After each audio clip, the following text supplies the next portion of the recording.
Allah razı olsun. Teşekkür ediyoruz. Sağ olasın. Eyvallah. Sana başarılar diliyoruz.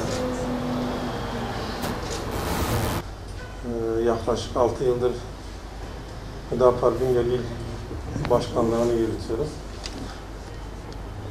27. dönem milletvekili adaylığımızdan dolayı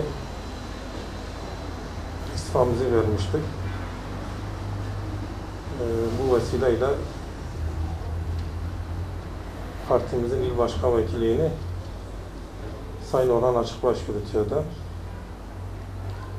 Bugün de görevi genel merkezimizin de uygun görmesi, bundan 2 hafta önce genel başkanımızın atama kararıyla bundan sonra partimizin Bingöl İl Başkanlığı Sayın Orhan Açıkbaş yürütecektir. Ben bu görevin arkadaşımıza ve yönetimine hayırlı olmasını diliyorum.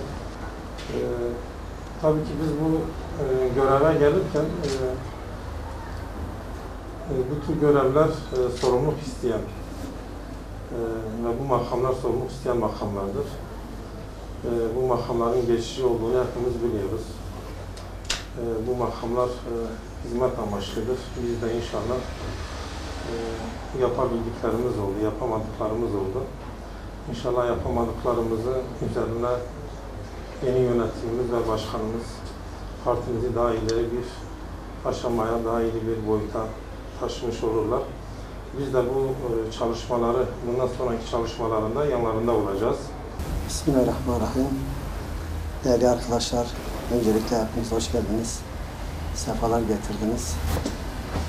Partimizin kurucu il başkanından konuşmalardan ötürü teşekkür ediyorum.